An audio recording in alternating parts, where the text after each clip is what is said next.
Okay, well, welcome everybody. Thank you for being here.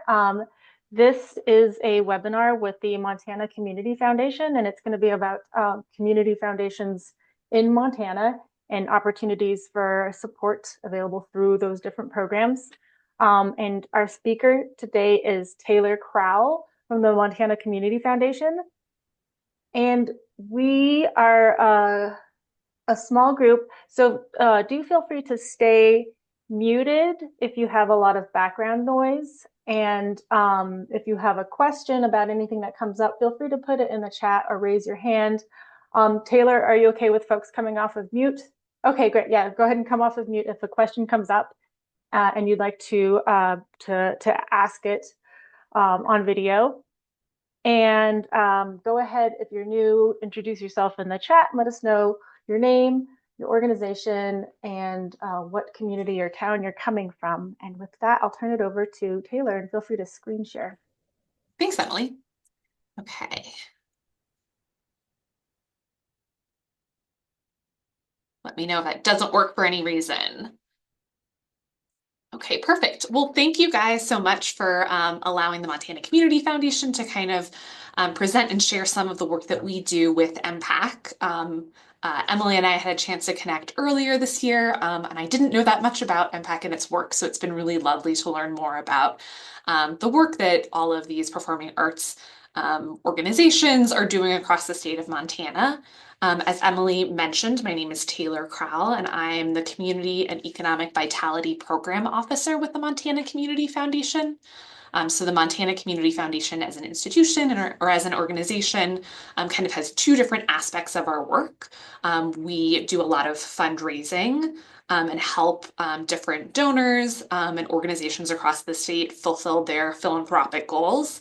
And then we also do a lot of grant making and impact across the state. And I'm kind of primarily more in our impact areas, but can kind of speak to some of other pieces of our work if anybody is curious. These are some folks of some other folks on our team. Mary Rutherford's our President and Chief Executive Officer, along with Jessica Stewart-Kuntz, who leads our philanthropy work. And then I also put some folks from our philanthropy team, their photos up here on the screen because they're located across the state and can also be great resources for organizations. We have members that serve folks that on our team that are up on the Highline, so based in Havre and kind of like serve that corner of the state. We have folks based in Missoula and serve that corner of the state, folks in Billings and kind of like serve the Billings-Bozeman area. So we're really statewide in terms of our scope of services.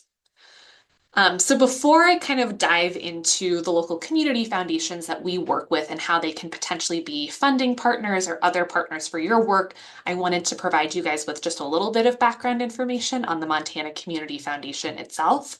So we're a statewide community foundation, and we manage a little over $185 million in assets. Predominantly, those are endowed funds, but we also have some non-permanent funds as well. We administer over 1,500 philanthropic funds and planned gifts. And so those philanthropic funds are for community foundations themselves, which is what we're going to talk about today, our local community foundation program. But those funds are also for nonprofit organizations, institutions in Montana, as well as individual donors that are interested in their own philanthropic giving. And then we also tend to do a lot of planned giving. We're kind of the expert here in the state of Montana around planned giving, and we here in the state have this really helpful charitable tool called the Montana Endowment Tax Credit that provides a state income tax credit for folks that are interested in donating to an endowment. So we tend to do a lot of planned gifts as well. As I kind of briefly chatted about, we have 22 staff based across the state. So our main office is here in Helena, and that's where I'm based. But we also have staff in Missoula, Billings, Havre, Big Fork, and Pony. So yeah, today really kind of what Emily and I had chatted about kind of going over is kind of like the ecosystem for community foundations here in Montana, along with like how they can potentially help fund some of the projects and programs that you guys are working on or just become kind of a more collaborative partner. And I'm also at the end going to go over some grant writing, grant pursuing tips and tricks. I review a lot of grant proposals here at the Montana Community Foundation. And before that, I was at the Department of Commerce, where I was also reviewing and administering grants. So I'm going to provide some thoughts with you guys on that front. And I'm sure that there's a lot of great ideas from folks in the room as well. But briefly, for folks that aren't familiar, I wanted to kind of go over what a community foundation is. So a community foundation is a nonprofit tax-exempt 501c3 organization. They're dedicated to improving the lives of people in a specific geographic area. So the Montana Community Foundation serves the entire state of Montana. And then our local community foundations serve smaller geographies. So that might be a singular town or a county or a valley in Montana.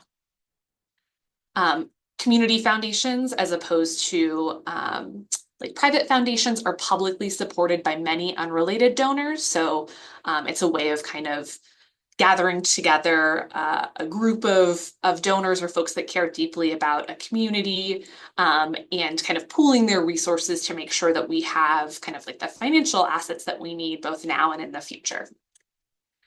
And then a community foundation, as opposed to other foundations that might have like a specific area of interest, supports generally a broad-based charitable interest. So like here at the Montana Community Foundations, we have a couple of kind of like priority funding areas or focus areas to our work, but they're incredibly broad, right? Like community and economic vitality is one of our focus areas. That includes everything from like downtown revitalization to doing murals to establishing businesses on Main Street, like a whole variety of things, as opposed to like the Montana Healthcare Foundation that really focuses on health-based grant making. And then usually a community foundation tries to build permanent funds. So that's really our focus here at the Montana Community Foundation. We do a lot of endowed philanthropy, making sure that the assets that we have here right now in the state stay in the state for generations to come. And we're building up kind of that like permanent resources that'll be able to provide for projects and organizations both now and in the future. But not all community foundations kind of do an endowed philanthropy model. A number of other community foundations are doing a lot more like non-permanent grant making. And then usually community foundations serve in a leadership role on community issues. So they're involved on things besides fundraising and grant making. Essentially, they might be convening folks together in the community. They might be leading strategic initiatives. So they can also be a really important collaborator in that respect. I really like this kind of visual at the bottom. I think of community foundations as kind of like predominantly having these like three legs of a stool, that they're doing some sort of fundraising, that they're doing grant making, and they're doing some sort of like community leadership in their community. And having said all of this, there's a phrase in the community foundation world that once you know one community foundation, you know one community foundation. Like we're all pretty different in terms of what we do. And each of the local community foundations that we work with are pretty different as well. So just to provide kind of like an overview of the community foundation landscape in Montana, there are 74 separate community foundations that exist here in Montana. Again, we're the statewide community foundation, but all of these 74 community foundations serve smaller geographies. There are 44 community foundations of those 74 that are affiliated with the Montana Community Foundation. And when we talk about kind of like affiliation, we're meaning that we either that they're either under our 501c3. So we have 19 that are under our 501c3 status, where we're kind of the fiscal sponsor for that local community foundation. And then we have another 25 that have their own 501c3 status, but we help them build their endowment. We help them with their board member development, help them with leadership activities that they're doing. That's kind of like the network of community foundations that we work with. There's a number of other community foundations that are doing fantastic work across the state, but that are doing it a little bit more independently. And so I'm happy to like speak to those. And you can also, I'll talk about this a little bit later, but we have an interactive map on our website if you're curious about learning more about the community foundation in your kind of like area of the state. For the most part, the 44 community foundations that we work with here in Montana tend to be based in more rural areas. Like that's really our area of expertise. For the most part, they tend to be volunteer-run organizations. We have a couple of community foundations that we work with that are staffed, but for the most part, they're just groups of volunteers that have gotten together with the forethought of ensuring that they have this permanent endowment that's able to do grant making every year and support nonprofits and projects and organizations in their kind of corner of the state. And I think that there's quite a little bit of overlap with MPAC. This is my fancy overlay of the two maps that's not very high tech, but as you guys can see, like we have community foundation partners that are up in kind of like the far northwestern corner of the state from Lincoln County Community Foundation. It looks like you guys have some nice representation there. We have folks in Sealy Lake Community Foundation. We work with them. Greater Polson Community Foundation, Great Falls Area Community Foundation, Butte Silverbow Community Foundation, Helena Area Community Foundation, Phillips County Community Foundation, and Valley County Community Foundation. Like all of those are community foundations in our network and we work closely with. So I think that there's kind of like some nice overlap to the work that you guys are doing. And if we are not working with the community foundation in your area, I'm also happy to just connect you with those folks. So to dive a little bit more into some of the work that they're doing, so we have around $20.4 million in endowed assets for the community foundations, the 44 community foundations that we work with. Last year in 2024, they reinvested, a little under $1 million back into their communities through their grant making programs. And for the most part, they're kind of, again, focused on 3 different areas, on doing some fundraising each year to ensure that they're building up their endowments. Almost all of them run an annual grant making cycle that's kind of like widely publicized. A couple of them do kind of like an on-call grant making cycle where they don't run it like in a specific month every year, but they have grants that are available kind of as needed. But for the most part, each of them do an annual grant making cycle that's open to nonprofit organizations or governmental entities, tribal entities in their community. And then a lot of them are doing now more like community leadership, community development activities.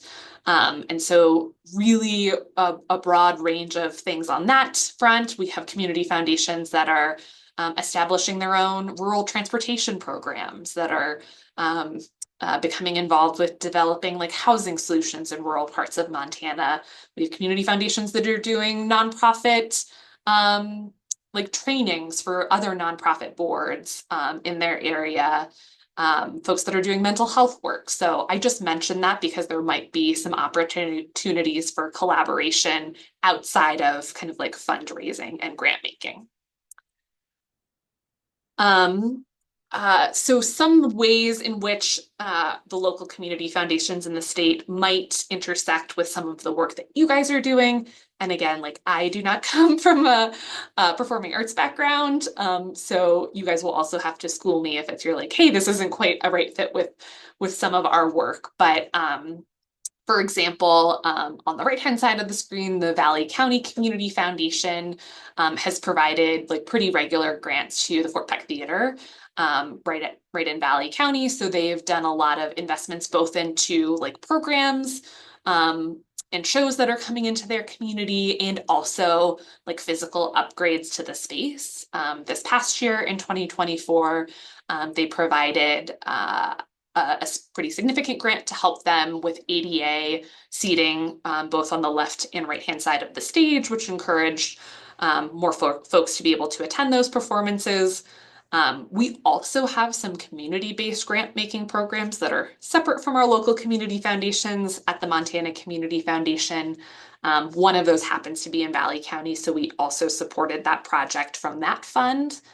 The Red Lodge Area Community Foundation down in Red Lodge, they've purchased the Roosevelt Center, which is a historic property down in Red Lodge that they're turning into like the third floor, and then they have a space on the first floor that will be a performing arts space where they're bringing in um, uh, performing artists into the community for live events and concert space. And then on the second floor, they have kind of this uh, like cooperative model where folks can rent space. So yeah, a little bit different work than maybe some of the work that you guys are doing, but even some of our community foundations that we partner with are kind of like putting on performances of their own. And then the Hill County Community Foundation uh, has supported for many years the Highline Arts Council, which provides or which puts on a variety of kind of like performing arts events in and around Havre. So um, they have this cool alleyway in Havre that they're kind of revitalizing, and they're doing live performance events in that alley space. They brought in Philip Alberg to do like kind of a holiday concert series that was both like virtual and in person. And so a lot of our community foundations are supporting, I think, like tangentially related projects. And again, you guys should let me know if they're like, hey, this has nothing to do with the work that we're doing.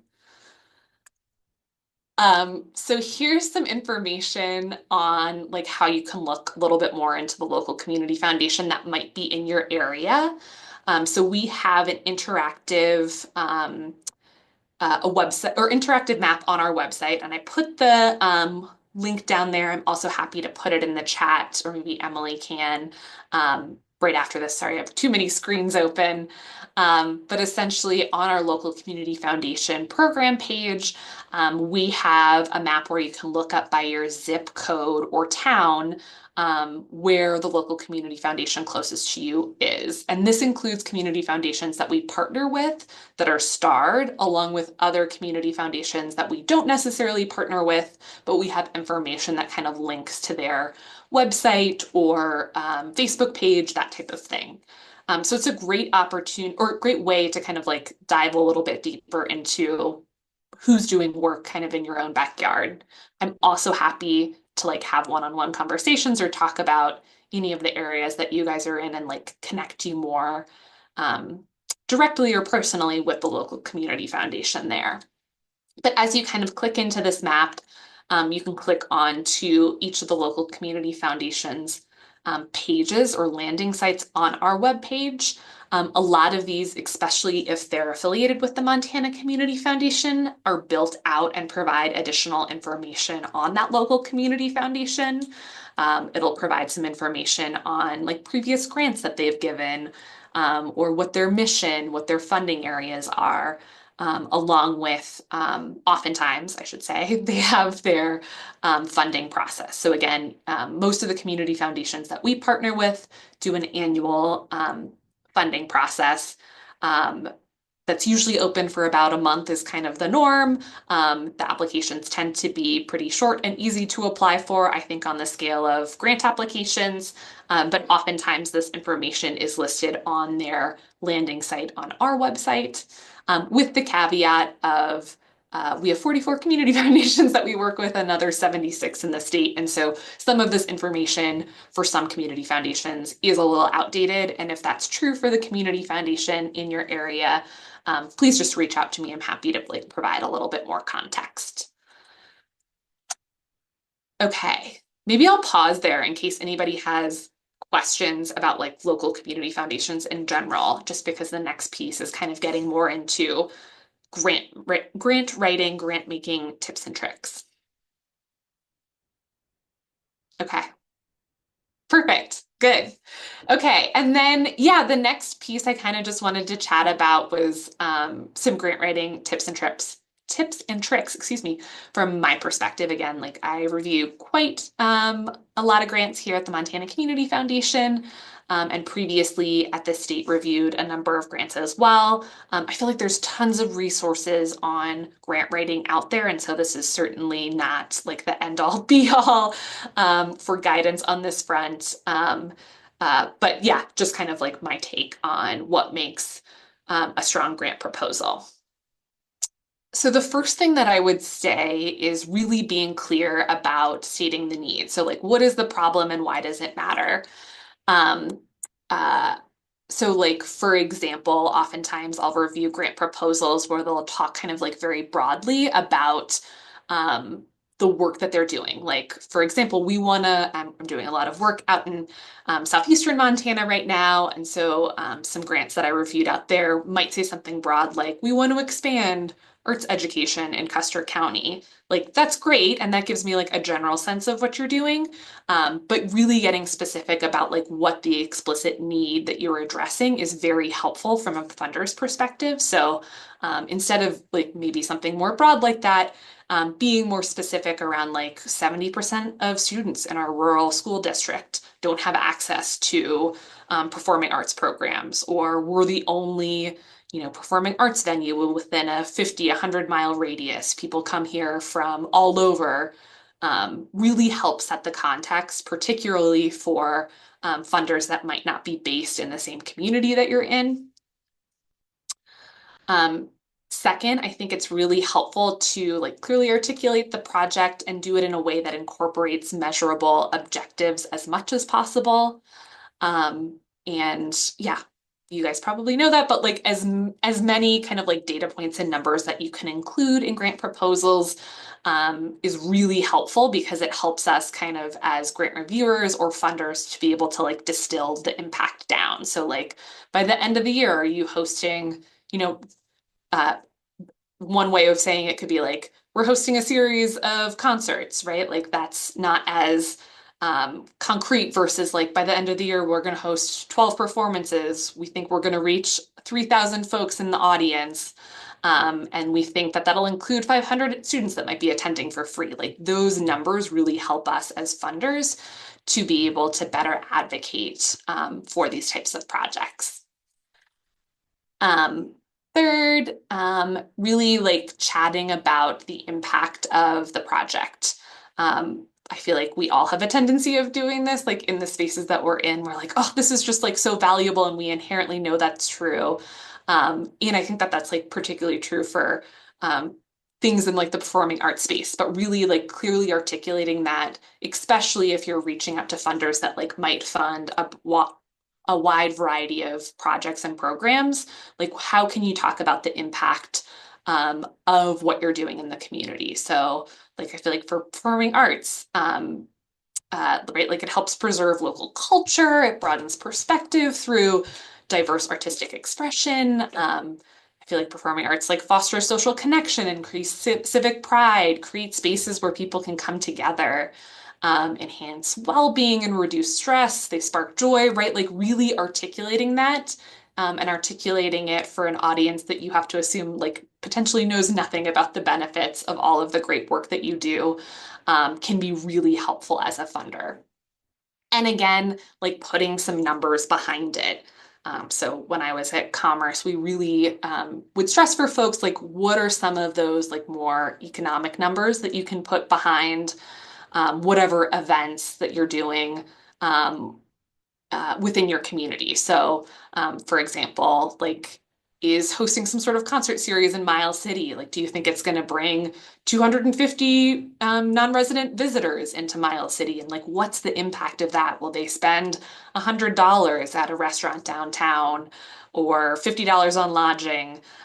In the Institute for Tourism and Recreation Research, I'm also happy to put this in the chat afterwards, has fantastic data and numbers to help you get some of those more economic metrics that can be really helpful for funders in order to make the case about why a project can be impactful. And then finally, I just always really love to stress that it's very helpful to include a detailed budget. um, yeah, that really like breaks down the various portions of what you might be requesting funds for. Because oftentimes, especially for the local community foundations that I work with and the grant programs that we fund here at the Montana Community Foundation, we often do a lot of like partial funding. Like we'll fund 75% of a project just because we're hoping to spread funds amongst the greatest number of projects possible. And so really being able to break things down so funders can look and say, like, either they don't have the capacity to fund 100% and they can kind of figure out what pieces they can fund and hopefully to fund it in a way where the project could still move forward, or maybe that they are comfortable funding some hard costs but aren't interested in funding more operating expenses, right? Like there might be pieces of their funding strategy or process where they could kind of look at your budget and think through what's a good fit for their funding priorities. Oh, Emily. Oh, I think you're muted. Thanks. Here I am. So quick question about the application tips. Is it possible to know, like if someone is applying to a community foundation in a specific county or location, is it safe to anticipate that the person reviewing the proposal, or it might be a group that includes people that are actually from that area? Like it might be helpful for us to know if like we're speaking to locals, I guess you could say, or if our audience is someone farther away and we need to be more thorough in explaining the local situation. Yeah, so for all of the local community foundations that we work with, they have complete autonomy and control over their grant making process. So, like for example, for Lincoln County Community Foundation that serves like Libby, Troy area, um, they like we sometimes advise on like best practices around grant making. We'll help them review their application or do sometimes like an initial um, like look at applications or consult on like sticky questions that they have. But for the most part, it's folks locally, right? Like community members that are reviewing those applications. So for the most part, I think that you can count on it being a more local audience, especially when you're applying for funds from our local community foundations. And I think this is like a tip that I have later on. Like, I think just assuming maybe like over explaining is always helpful because maybe it's someone that's like new to the community that's reviewing the application and doesn't know like the longstanding work that the group has done in the community, or is maybe like they haven't done a lot of work or in this space. Like, I think erring on the side of over explaining is sometimes helpful, or assuming that like maybe your audience doesn't know as much. Is that helpful, Emily? Oh, yes, thank you. Yeah, cool.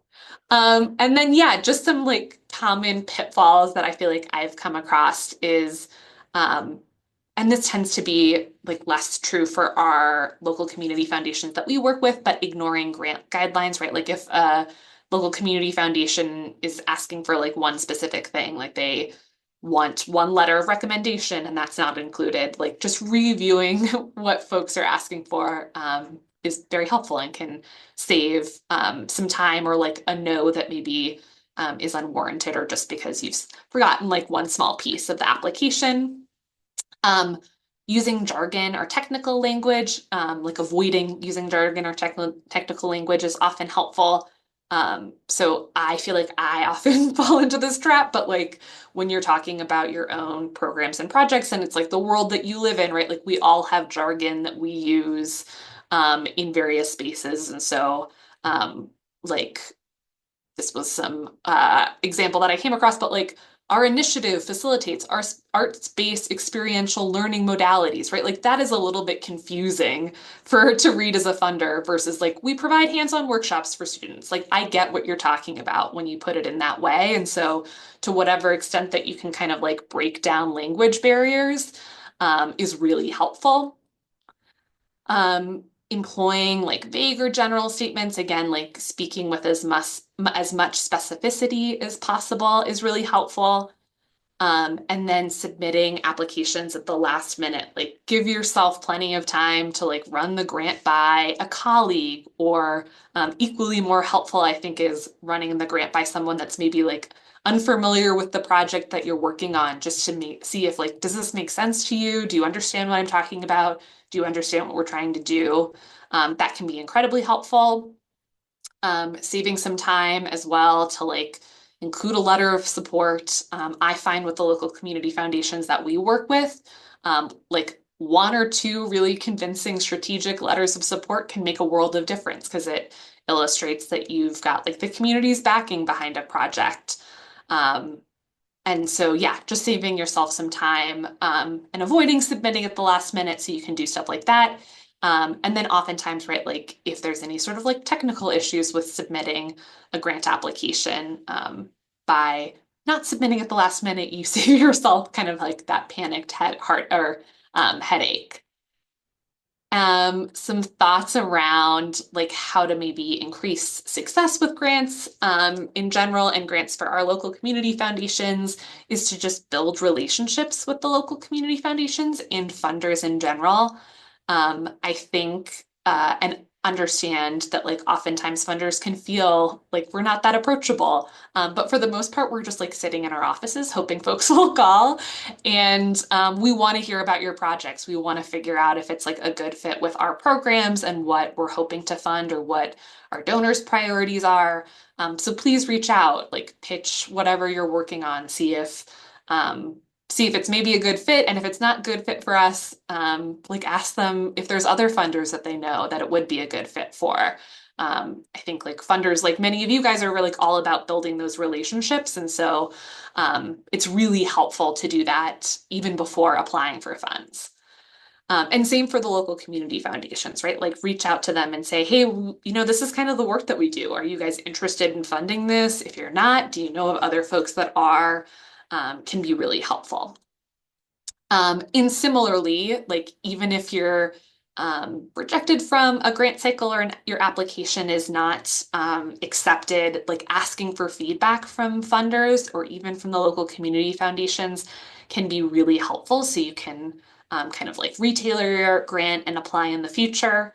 I was chatting with some national funders recently on a grant that we did not get, and they were like, it's not a no, it's just like not it's not a right now, right? Like there's so many different pieces that might be behind a no, and so definitely don't take anything too personally. Like there's probably a variety of things that are going on that makes it so it's not a good fit right now, and kind of being that squeaky wheel can actually be helpful sometimes.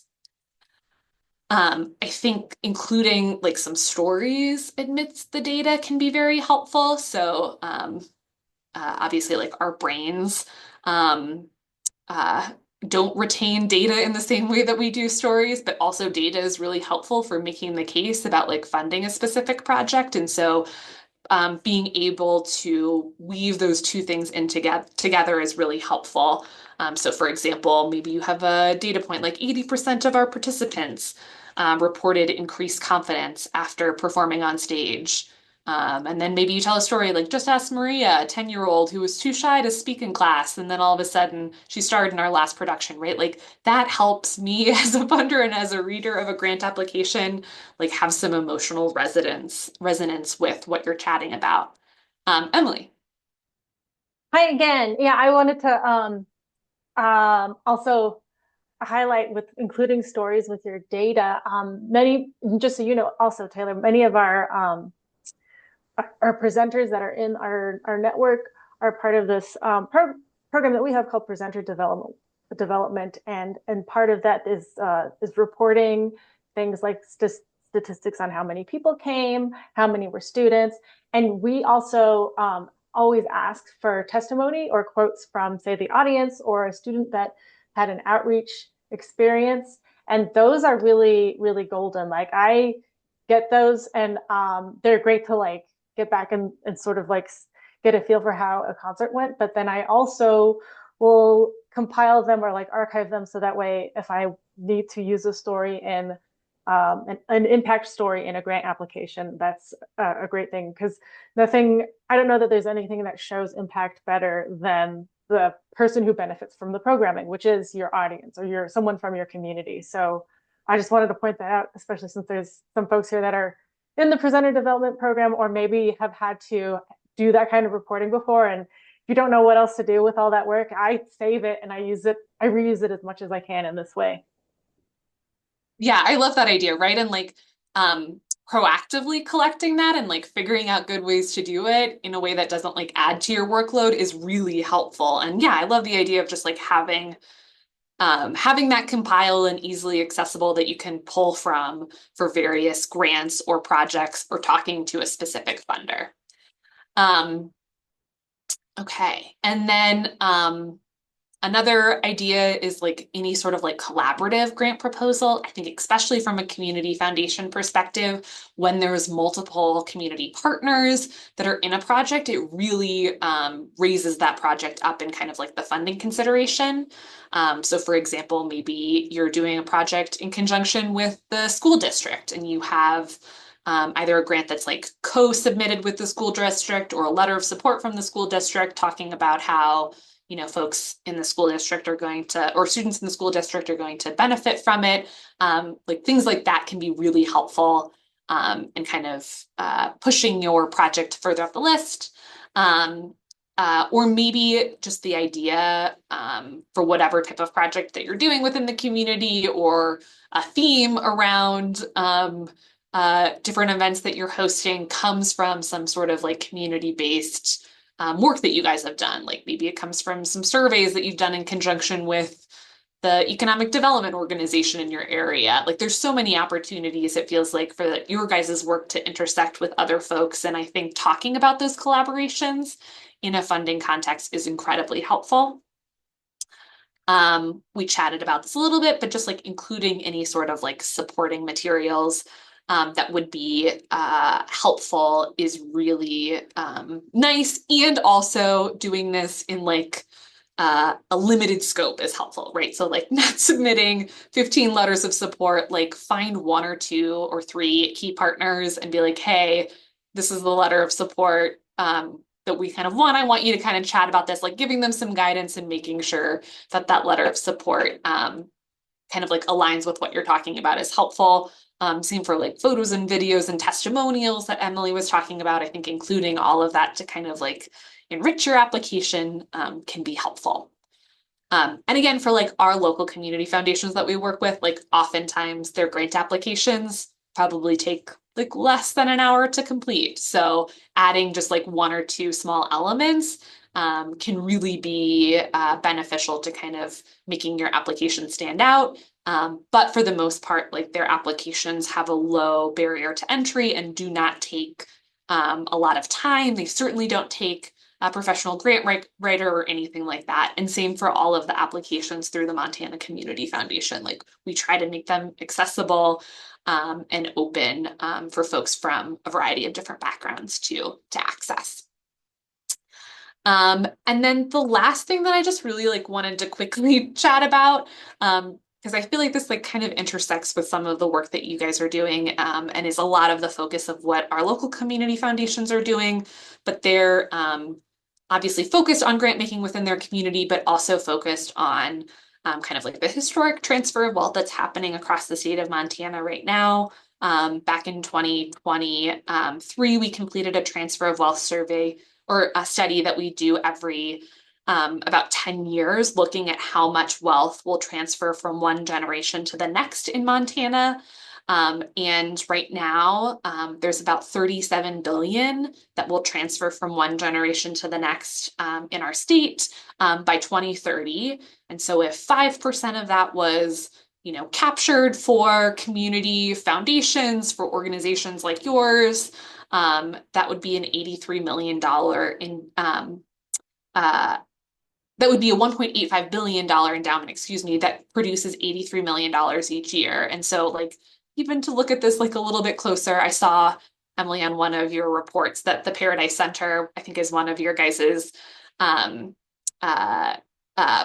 yeah, partners in my Yeah, pre they're a member. oh member, perfect. Yeah. Sorry.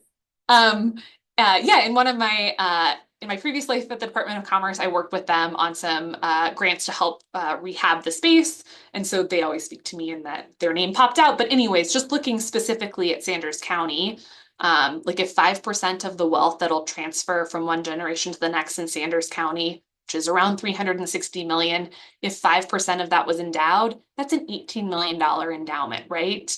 And so that could be endowed through the community foundation in Sanders County. That could be endowed through an endowment specifically for the Paradise Center.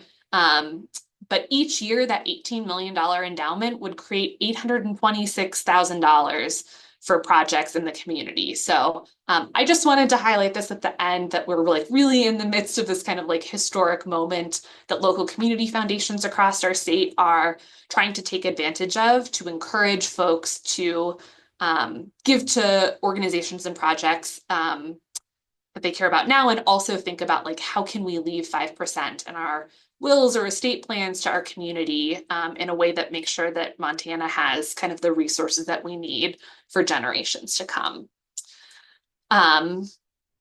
Yeah, so that's kind of all I had in terms of our local community foundations and kind of some of the grant making that we do, but happy to answer any questions. And also, this is my contact information. Feel free to come off mute, raise your hand, or type things in the chat if you have questions. I had one really quick one. I was curious if there is such a thing as an application season in general, or is it like wildly different for every different local foundation? It's a little bit different for each of them. Yeah, I wish it was more standardized. We're hoping to build out on our website. Like right now, you have to like kind of go through and click into the local community foundation, find their own information about when they have their grant application. And we're hoping to create a more like searchable function where like the open applications would pop up. So we're hoping to make some of that like searching a little bit easier. And I'm happy to communicate with Emily once that's complete and you could maybe push it out. But for right now, yeah, they're all on kind of like different cycles, with the most of them doing like cycles either in like mid spring to like summer, fall area. Like oftentimes people avoid like a January deadline because no one wants to write grants in January, February, that type of thing.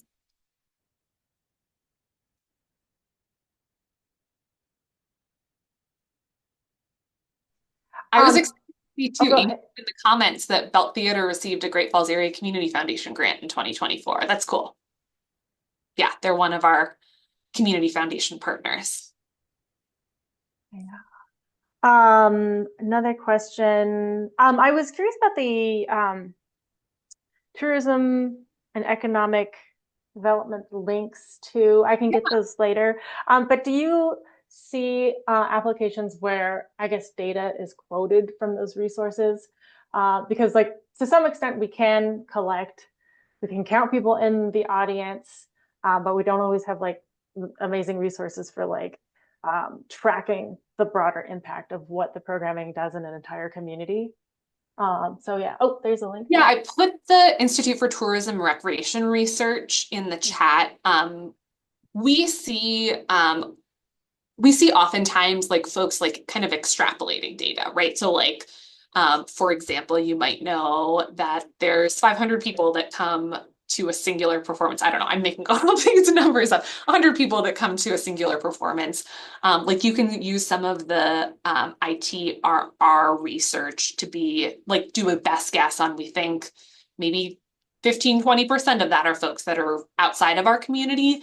And then they have some numbers on like what the average impact, like economic impact of those non-resident visitors would be, right? Like on average, they spend $75 in our community, right? And I think even there's like some imperfectness to all of that math, and like it gives funders like a broad ballpark of like we're bringing folks into our communities. We know not everybody, like for example, at the Belt Theater is probably like from Belt. It's both folks from Great Falls that are popping over. It's folks from other communities and counties. It's maybe folks that are passing through town on their summer vacations. Like, what is a way of kind of, yeah, capturing some of that data in like a best guess format. Like, no one's going to check all of your intricate math on it.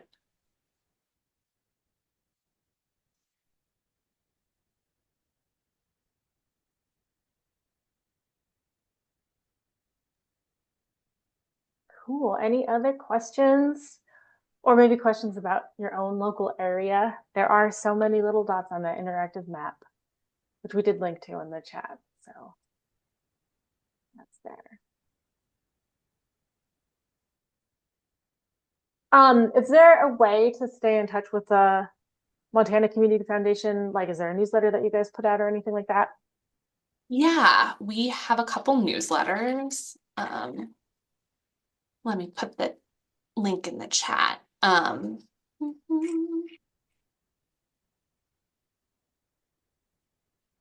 we have a couple of newsletters. We have like a general newsletter, um, and we have a local community foundation newsletter that's really more geared towards our local community foundations, but you're welcome to subscribe to that too. And then we also have a newsletter that's specific to like our fund holders. So folks that have like donor advised funds with us or nonprofit organizations that have endowments. And so, yeah, all three of them are available at the bottom of our website. So I've just put our website in the chat. And then if you scroll to the very bottom on the right-hand corner, there's a box for like enter your email address and you'll get updates from us. For the most part, a lot of our grant making is like either geographically specific or specific in certain areas. And occasionally we have some like discretionary grant programs that are open like more broadly to nonprofits across the state. And so we always announce those through our newsletter. Awesome. Thanks. I don't mind getting email campaigns if it's about grant opportunities to check out. Yeah. All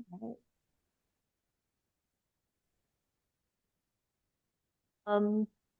Well, thank you so much, Taylor. It looks like we have I've asked all the questions, but either of us will be available for more questions by email. I will take this recording and make it available to everyone who registered, and along with the slides as well. And yeah, if you guys have any follow-up questions, feel free to reach out. And thank you to Taylor for taking this time with us to share these opportunities. This is really great because it's very Montana specific, and it's very encouraging to see all of the different foundations throughout Montana when I think about that, our own MPAC map and all of our communities that have organizations bringing the arts to various places as well. So yeah, thank you so much for speaking, Taylor, and thank you everyone for coming, and stay warm for the rest of winter. Thanks, guys. Nice to meet you all. Thanks.